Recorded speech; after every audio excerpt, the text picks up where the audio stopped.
नमस्कार दर्शकों, मैं हूं आपके साथ सौरभ त्रिपाठी। आज का पॉडकास्ट बहुत ही खास होने जा रहा है क्योंकि आज हमारे साथ डॉक्टर राज मिश्रा जी हैं, ज्योतिषाचार्य हैं। आज हम इनसे बात करेंगे दुनिया भर में तमाम जो अस्थिरता है, भारत की भविष्य को लेकर भी हम बात करेंगे। जो भारत के संबंध हैं पड़ोसी राज्यों से, पड़ोसी देशों से, उसके बारे में हम समझेंगे। अमेरिका में जिस तरीके से अस्थिरता है, पेट्रोल डीजल को लेकर, गैस को लेकर, पाकिस्तान को लेकर, बांग्लादेश, चीन को लेकर तमाम सवालों के हम जवाब आचार्य जी से लेंगे। आचार्य डॉक्टर राज मिश्रा जी, बहुत बहुत स्वागत है। धन्यवाद। सबसे पहले आप कैसे हैं? मैं बहुत अच्छा हूँ, आप कैसे हैं? मैं भी बहुत अच्छा हूँ।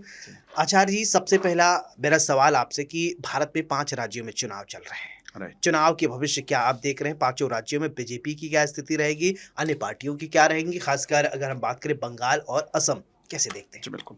मैंने इस बात को लेकर के जब मैं स्टार्ट किया था, इस वर्ष को लेकर के जब मैंने प्रेडिक्शन किया था अन्य चैनलों पर, तो मैंने इस विषय में चर्चा किया था। और मैं ये स्पष्ट रूप से कह सकता हूँ, मैंने अपने उन चर्चा में डिटेल्ड डिस्कशन में इस शब्द को कहा था कि बंगाल के अंतर्गत बीजेपी का प्रभाव निश्चित रूप से बढ़ेगा, भाजपा के अंदर बढ़ेगा। मैं आपको बता देता हूँ, जब पिछली बार बंगाल में इलेक्शन हुआ था तो मैंने एक प्रेडिक्शन किया था और मैंने कहा था कि ममता बनर्जी खुद इलेक्शन जीत पाए इसकी पॉसिबिलिटी चाहे ना हो जी, लेकिन ममता बनर्जी दोबारा चीफ मिनिस्टर जरूर बनेंगी, उनको हराना पॉसिबल नहीं होगा। अच्छा। चीफ मिनिस्टर बनेंगी, ये मेरा पुराना प्रेडिक्शन है। हाँ। कोई चाहे तो उसको जाकर के चेक किया जा सकता है, उसको देखा जा सकता है। हाँ। और ममता बनर्जी, आपको पता होगा, पिछला इलेक्शन हार गई थी। हाँ। उसके बाद ही मुख्यमंत्री बनी। वाह। ममता बनर्जी हार गई थी जी जी इलेक्शन जी। में, लेकिन वो मुख्यमंत्री बनी है। आपको मैं चाहूंगा, दर्शकों से अगर चाहे, मेरे पास प्रमाण है, मैं कुछ चैनल पर जो मैंने प्रेडिक्शन किया था फोटो से, मैं जब एग्जिट पोल आ गया था और ये कहा जा रहा था कि बीजेपी जो है वो 400 प्लस लेकर के आ रही है, 400 प्लस बीजेपी की सीटें आ रही हैं। तो मैंने एक चैनल के कार्यक्रम में कहा था कि कांग्रेस का वोट प्रतिशत निश्चित रूप से बढ़ेगा।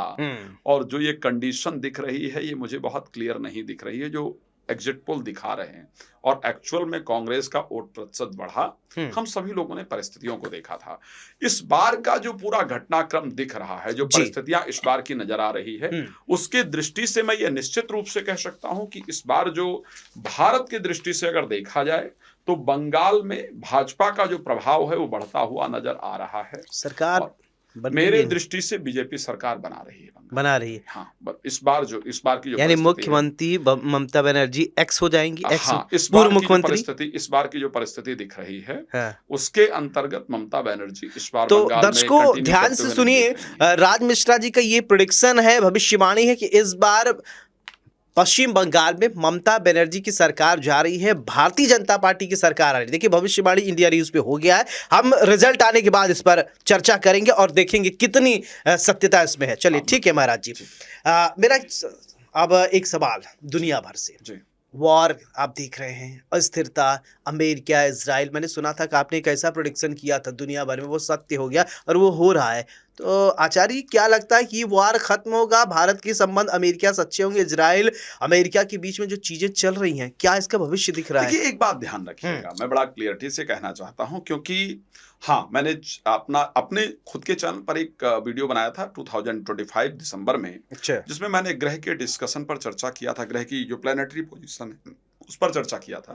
एक पॉडकास्ट मैंने किया था जो कि बहुत वायरल हुआ, जो कि पूरे विश्व में बहुत देखा गया। उस पॉडकास्ट में मैंने क्लियरली इसका वर्णन किया था कि जब मंगल का राहु के साथ कॉम्बिनेशन होगा, जब मंगल राहु के साथ पहुंचेगा 23 Feb 2026 को, तब मिडिल ईस्ट के अंतर्गत एक बड़ा वॉर छिड़ेगा और वहां पर उसको लीड यूएस करेगा और एक मुस्लिम नेता की हत्या की जाएगी और उस युद्ध के अंतर्गत ईरान, इजराइल और अमेरिका सम्मिलित होंगे और फिर वो पूरे मिडिल ईस्ट के अंतर्गत हाहाकार मचाएगा। तो वो परिस्थिति हूबहू उसी प्रकार से हुई, इस कारण से वो वीडियो वायरल हुई थी। मैं आपको बड़ा क्लियर कहना चाहता हूं आपके चैनल पर, क्योंकि मैं आपके यहाँ कर रहा हूं, मैंने बाकी जगह तो कहा ही था। आपके चैनल पर जिस दिन पाकिस्तान में ईरान और यूएस के जो डेलीगेशन है वो आपस में बैठकर डिस्कशन कर रहा था, जेडी वेंस जो वहां पर मौजूद थे, तब मैंने कहा था कि इस चर्चा, उससे पहले ऑलरेडी मैं प्रेडिक्ट कर चुका था कि चर्चाएं होंगी लेकिन उसका कोई परिणाम नहीं निकलेगा, विदाउट परिणाम। अच्छा, मैं कह चुका था वो अलग है, आप सोचिए, ज्योतिष का इसी सत्यता पता चलती है। ये जो पंचांग होता है ना, ये पंचांग पता है कितने दिन पहले प्रिंट होता है? ये पंचांग जनरली प्रिंट हो जाता है करीब साल 1.5 साल पहले, यानी अगर 2026 का पंचांग मुझे चाहिए तो ये प्रिंट 2025 के नवंबर महीने के अंतर्गत मुझे अक्टूबर नवंबर में हो जाता है। और आप सोचिए कितना सटीक है ज्योतिष, इसलिए भारतीय ज्योतिष पर भरोसा किया जा सकता है और करना चाहिए। देखिए आप एक चीज देखेंगे यहां पर, अगर आप चाहें तो पढ़ सकते हैं। 3 अप्रैल से 1 मई 5 शुक्रवार मंगल शनि योग काल सर्प योग रहने से विरोध अनेक विरोधी मध्योशांतों के खिलाफ विद्रोह एवं तख्ता पलट घटनाएं अलग है। माहौल इस जन्म शांति वार्ताओं बैठकों का कोई यथेष्ट परिणाम नहीं निकलेगा। आप सोचिए, ये आप सोचिए कि जहां पर जब युद्ध की कोई चर्चा भी नहीं थी तब इस पंचांग ने लिखा था कि अप्रैल महीने में बैठक होगी। ये देखिए बाकायदा लिखा है, बिल्कुल मैं देख रहा हूं। आफ्टर 3 अप्रैल लिखा हुआ है, 3 अप्रैल टू 1 मई, 3 अप्रैल से लेकर के 1 मई के बीच में शांति वार्ताओं के लिए प्रयास किया जाएगा, लेकिन उसका परिणाम नहीं निकलेगा। इस प्रेडिक्शन को मैं ऑलरेडी कई सारे कार्यक्रम में कर चुका हूं।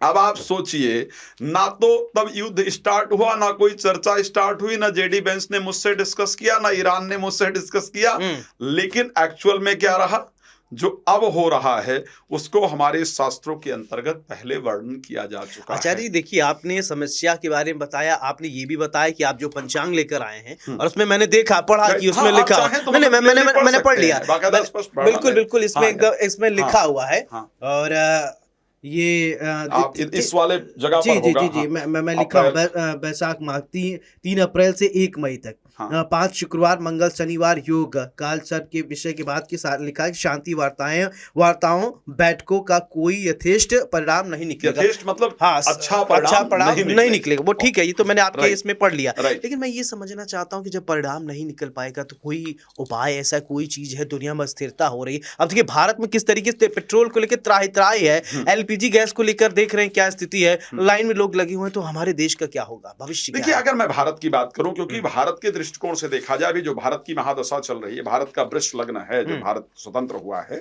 तब वृष लग्न के अंतर्गत हुआ है, और भारत की जो राशि है वो कर्क है। प्रेजेंट टाइम में भारत की जो महादशा चल रही है वो मंगल की चल रही है, क्योंकि मंगल भारत के लिए मार्केश है और उसके साथ 12th हाउस 7th हाउस के स्वामी हैं, बैठे हुए जाकर के 2nd हाउस के अंतर्गत। 2nd हाउस कुटुंब होता है, यानी इंटरनल जो होता है, जो आज आप देख रहे हैं कि अभी कुछ नहीं हुआ नोएडा के अंतर्गत, और क्या किया, लेबरों ने इतना उत्पाद मचा दिया, आग लगा दी।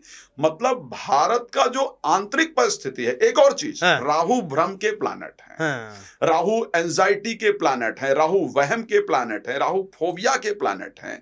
क्योंकि राहु अंतर्दशा में चल रहे हैं, मंगल अंतर्दशा में चल रहे हैं, तो सिर्फ वहम और भ्रम को फैलाने का प्रयास किया जा रहा है। अंदर के लोग गद्दारी कर रहे हैं। ध्यान रखिएगा, भारत सरकार बार बार ये शब्द कह रही है, मैं ये शब्द बार बार कह रहा हूं, मैंने अपने कई कार्यक्रम में इस शब्द को कहा है कि अभी भारत की बाकी कंट्रीज से परिस्थिति बहुत अच्छी है। भारत में अभी पेट्रोल की कमी नहीं है, भारत में अभी गैस की कमी नहीं है, लेकिन जो अंदर के लोग हैं, जो यहाँ बैठे लोग हैं, जो मुफ्तखोर, जो जमाखोर, जो भारत को ही नुकसान पहुंचाने के लिए तैयार हैं, और क्योंकि भारत की महादशा है, भारत की मार्केट की महादशा है, इस कारण से ये परिस्थिति उत्पन्न हो रही है। तो यहां पर इंटरनली बहुत उत्पात मचाने का अभी प्रयास किया जाएगा। इस चीज को प्रॉपर ध्यान रखिए, क्योंकि भारत की जो अभी आपने बात किया उत्तर प्रदेश की, कि नोएडा का जिक्र किया, और उत्तर प्रदेश में मुख्यमंत्री योगी आदित्यनाथ हैं, उन्होंने एक साफ बात ये कही है कि उत्तर प्रदेश में भैया अराजकता तो नहीं चलने देंगे। और आपने देखा जब से योगी की सरकार बनी है अराजकता नहीं हुई है। और जिक्र आपने किया, लेकिन तुरंत फौरन टीम गठित कर दी गई, बता दिया गया कि अराजकता आप फैलाएंगे ठीक नहीं होगा। और पता है कि 22 से ज्यादा लोगों को अभी हिरासत में लिया गया, उन पर कार्रवाई हो रही है। उत्तर प्रदेश में नहीं चले, तो मानते हैं कि उत्तर प्रदेश का जो राहु केतु जो आप कह रहे हैं वो ठीक है वहां ना, बाबा क्योंकि है, बाबा तो रहने पे। देखिए, क्योंकि जो मुझे, मैं एक बात दोबारा कह देता हूं कि जो मुझे डिटेल प्राप्त हुई है, चाहे वो योगी जी की बात करूं या मैं अखिलेश यादव जी की बात करूं, उस पे आऊंगा मैं। हाँ, तो अगर मैं कहूं उत्तर प्रदेश के अंतर्गत तो परिस्थिति बेहतर रहेगी। हाँ, भारत के लिए 2-3 चीजें जरूर बहुत सोचने वाला है। 29 मई तक मंगल में राहु की दशा और बृहस्पति की प्रत्यंतर दशा रहेगी यहां तक परिस्थिति बेहतर है। लेकिन 29 मई से लेकर के जो जुलाई तक का समय है, 29 ऑफ जुलाई का, 29 of May to 29 of July 2026, ये जो समय होगा, यहां पर मंगल, राहु और शनि, 3 मैलेफिक जो प्लैनेट हैं उनका कॉम्बिनेशन होगा भारत के अंतर्गत। इस समय में मैं आपको बहुत चैलेंज के साथ कह सकता हूं, भारत में अशांति का सबसे बड़ा प्रयास किया जाएगा। ये पड़ोसी देशों की किस तरफ पड़ोसी देश की तरफ से मानते हैं? पाकिस्तान, बांग्लादेश, चीन, किसको मान रहे हैं? अमेरिका तो मान लीजिए मैं बड़ा स्पष्ट बात कर रहा हूं, चीन समर्थन करेगा और पाकिस्तान इस देश के अंदर अशांति पहुंचाने का प्रयास करेगा। बिल्कुल, दर्शकों ध्यान रखिएगा, ये महाराज जी का प्रोडक्शन है कि भारत में अशांति फैलाने की पूरी कोशिश की जा रही है और पूरी कोशिश की जाएगी। और कौन? पाकिस्तान और चाइना की तरफ से। ठीक है, आप अपना भविष्यवाणी करिए। और मैं उसके साथ कह सकता हूं कि इस समय पर मैं बिल्कुल डंके की चोट पर कह सकता हूं, इस समय बेशक भारत के अंदर विस्फोटक बरामद ही किया जाए, ये हो कि ये प्लान था लेकिन इसको नाकाम कर दिया गया, पर भारत के अंतर्गत इस टाइम पर विस्फोट करने का, आतंकी कार्रवाई को करने का पूरा प्रयास किया जाएगा। और ध्यान रखिएगा, इसमें भारतीय कुछ जो गद्दार है वो सम्मिलित होंगे, वो निकल करके आएगा। इस बीच में मैं और आपको बता रहा हूं जी, मतलब सुरक्षा एजेंसियों का आप अलर्ट कर रहे हैं महाराज जी? बिल्कुल बिल्कुल अलर्ट कर रहा हूं। और मुझे लगता है मैं अपनी जो हमारी सुरक्षा एजेंसियां हैं, मैं समझता हूं सबसे ताकतवर है। ठीक है, इनके जैसा ताकतवर कोई और नहीं है और लोगों के लिए ये पॉसिबल नहीं है कि इस प्रकार की चीजें कर पाए। ठीक है, मैंने अप्रैल के अंतर्गत ये प्रेडिक्शन किया था। मेरी जो पिछली वीडियो है आप उठा करके देखेंगे कि मैंने अप्रैल के लिए प्रेडिक्शन किया था कि भारत में विस्फोट करने का प्रयास किया जाएगा। और अभी कुछ दिन पहले की बात है, पंजाब के अंतर्गत पकड़े गए हैं। 3-4 दिन पहले की बात है, मैं एक प्रसिद्ध न्यूज में पढ़ रहा था, न्यूज़पेपर के अंतर्गत, कि वहां कुछ विस्फोटक सामग्रियां बरामद हुई हैं और कुछ लोग पकड़े गए हैं जो इस प्रकार की परिस्थिति है। तो इस समय पर क्योंकि मंगल की महादशा है, राहु की अंतर्दशा है, शनि की प्रत्यंतर दशा है, तो इस प्रकार की परिस्थिति होगी कि भारत के अंदर आतंकवादी गतिविधियों को बढ़ावा पड़ोसी देश इत्यादि देंगे, उसमें भारत के लोग सम्मिलित होंगे। भारत के अंदर उपद्रव, आगजनी का प्रयास, भारत को नुकसान पहुंचाने का प्रयास, ये सब किया जाएगा और इसका फैलाव सोशल मीडिया के माध्यम से किया जाएगा। और जब उसकी चर्चा होगी तो उसमें मोस्ट ऑफ जो सोशल मीडिया के लोग मिलेंगे वो आउट ऑफ कंट्री से उसको हैंडल कर रहे होंगे। ये मैं कह रहा हूं, आप इसको चेक कर लीजिएगा। मैंने बड़ा क्लियर डेट आपको दिया है, May to July, 29 of July, 29 of May to मैं 1 मिनट आपको डेट दोबारा क्लियर कर रहा हूं ताकि डेट में कंफ्यूजन ना रहे। 29 of May to 29 of July 2026 ये समय होगा जो प्रेडिक्शन करके जा रहा हूं। इसको आप प्लीज चेक कीजिएगा। मैं भगवान की कृपा से ये कह सकता हूं, ऐसा जरूर देखिए। ठीक है दर्शकों, ये जो महाराज जी ने डेट बताया है आप लोग भी नोट कर लीजिएगा, फिर अगर ऐसा नहीं हुआ तो महाराज जी से पूछूंगा। लेकिन ठीक है, अभी कई चीजें महाराज जी ने कहा है वो सच साबित हुई हैं, तो हो सकता है ये भी सच रहे। तो इसका मतलब एक बात है, सुरक्षा एजेंसियों को भी अलर्ट रहने की जरूरत है, आपको भी सावधान रहने की जरूरत है। चलिए आगे बढ़ते हैं महाराज जी। अब एक सवाल है, अब पेट्रोल की गाड़ी जब बात हो रही है तो थोड़े पेट्रोल की गाड़ियों पे बात करें। क्या भारत में माना जाए कि पेट्रोल की गाड़ियां खत्म हो जाएंगी, ऐसा भविष्य दिख रहा है क्या? देखिए, मैं ये निश्चित रूप से कह सकता हूं कि अगर भारतीय दृष्टिकोण से देखा जाए, क्योंकि भारत राहु की अभी अंतर्दशा से है और राहु की अंतर्दशा जो भारत की खत्म होने जा रही है वो 23 ऑफ मार्च 2027 पर होने जा रही है। मंगल की महादशा चल रही है और राहु की अंतर्दशा रहेगी। राहु की अंतर्दशा खत्म होते ही बृहस्पति की अंतर्दशा मंगल के अंदर आएगी। तो मैं ये कह सकता हूं कि भारत के अंतर्गत करीब करीब 90% जो पेट्रोल की गाड़ियां हैं उनको खत्म करने का प्रयास किया जाएगा। भारत में इलेक्ट्रॉनिक व्हीकल पर बहुत फोकस किया जाएगा और 2030 तक मैं ये कह सकता हूं कि 90% गाड़ियों को कम करने का प्रयास स्पेशली मेट्रो सिटीज के अंतर्गत तो किया ही जाएगा। दिल्ली के अंदर आप स्पेशली देखेंगे कि जो पेट्रोल की गाड़ियां हैं उनको जो भी 15 साल किया गया है उनकी एज को कम किया जाएगा। जो डीजल की गाड़ियां हैं उनकी जो 10 साल है उसको कम किया जाएगा। हम शायद 2030 तक बहुत कुछ इलेक्ट्रॉनिक उस पर चले जाएंगे। अब गाड़ियों की बात होगी, सोना चांदी को लेकर बहुत इस समय मार्केट में बड़ा उठापटक मचा हुआ है, तो क्या लगता है आने वाले दिनों में सोना चांदी के दाम गिरेंगे या शेयर मार्केट का क्या स्थिति होगा? तो और क्योंकि लोग इन्वेस्ट करते हैं और वो जानना चाहते हैं कि इसका भविष्य क्या है, सोने चांदी और शेयर मार्केट, थोड़ा इसके विषय में देखिए। मैं एक बात आपको कहना चाहता हूं, क्योंकि गोल्ड को लेकर के अगर हम बात करते हैं, बृहस्पति अतिचारी परिस्थिति में गोचर कर रहे हैं।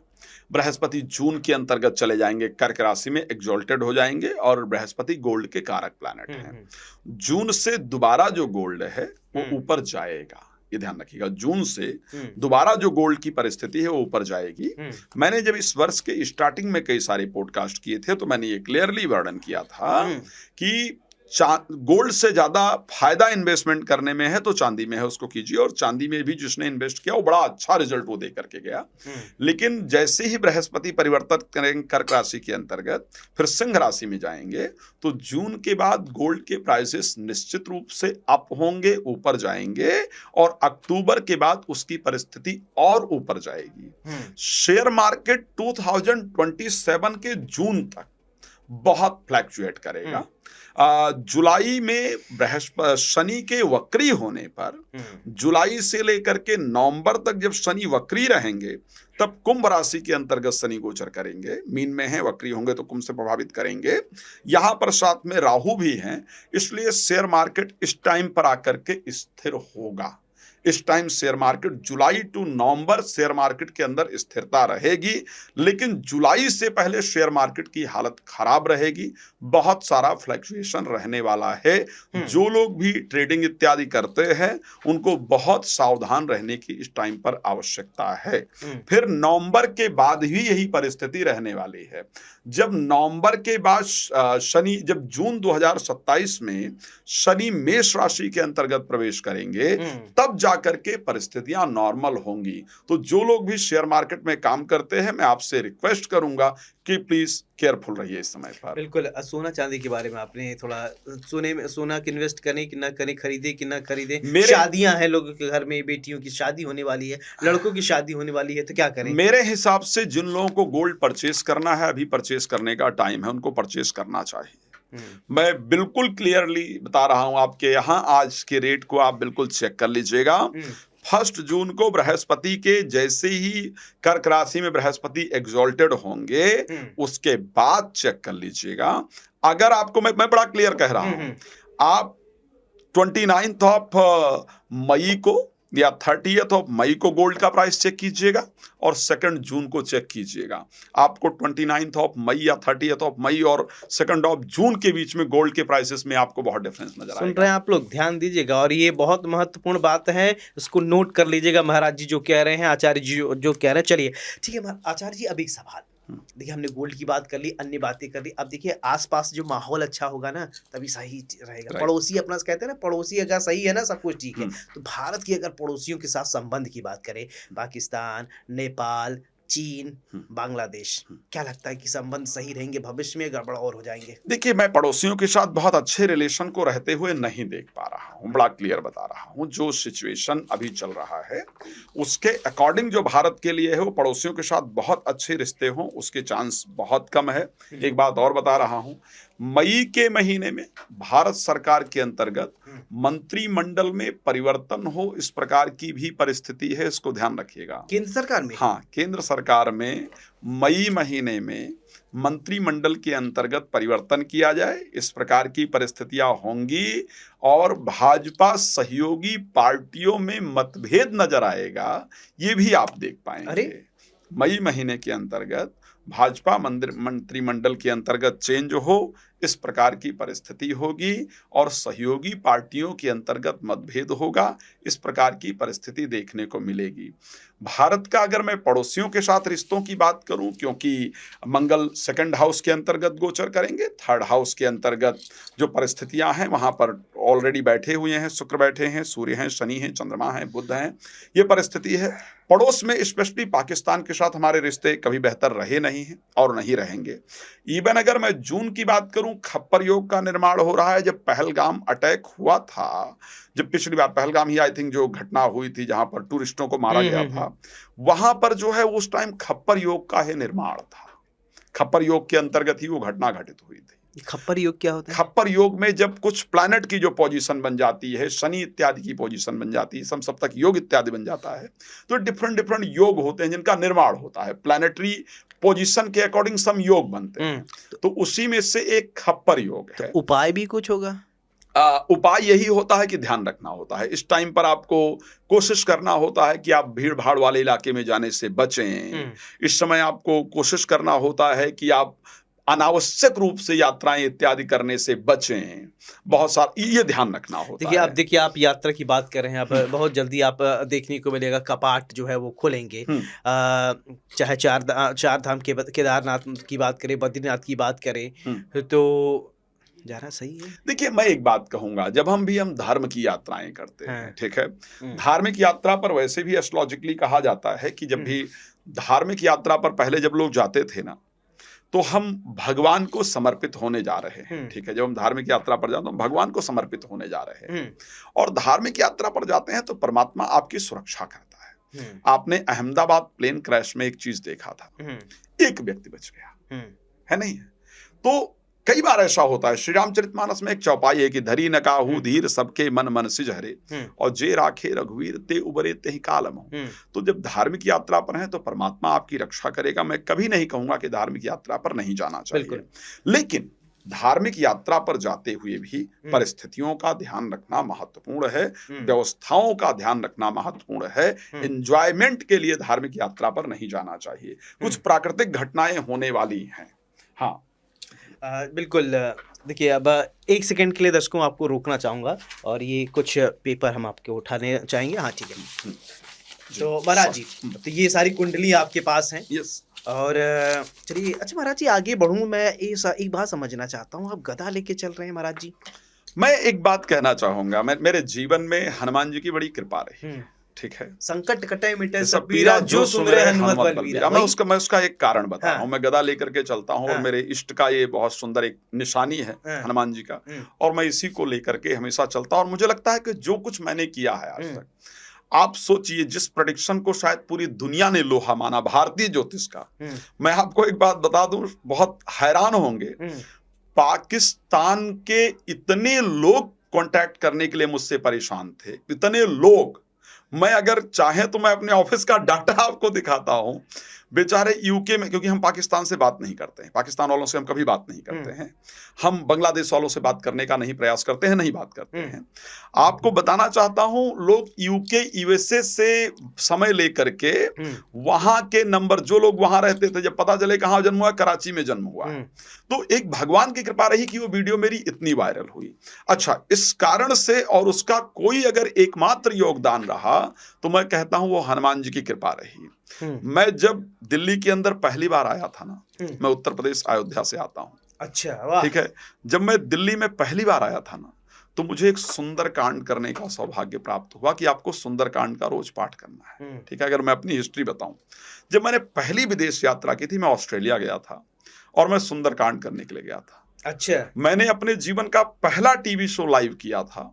मैंने शास्त्रीय संगीत से शास्त्री किया है, तो मैंने पहला टीवी शो किया था। महाराज जी, देखिए आगे बढ़ूं तो आपको एक छोटा सा भजन सुनाना पड़ेगा, बहुत कम शब्दों में, क्योंकि आपने शास्त्रीय संगीत का जिक्र किया, और एक छोटा सा भजन, बहुत छोटा सा। चलिए, मैं फिर हनुमान जी की ही हम चर्चा कर रहे हैं, तो फिर मुझे लगता है हनुमान जी का ही स्मरण कर लेते हैं, और उसके बाद 2 लाइन में, मुझे लगता है ये भजन का माहौल नहीं है, फिर भी मैं चाहूंगा फिर इसके बाद, क्योंकि फिर इसके बाद आगे बढ़ जाऊंगा, फिर मामला वही गंभीर हो जाएगा। बिल्कुल बिल्कुल। हमारी राम जी से राम राम कहियो जी हनुमान, हमारी राम जी से राम राम कहियो जी हनुमान, कहियो जी हनुमान, कहियो जी हनुमान, हमारी राम जी से राम राम कहियो जी हनुमान। बोले हनुमान जी भगवान की जय। बिल्कुल। तो मैं बता रहा था कि मैंने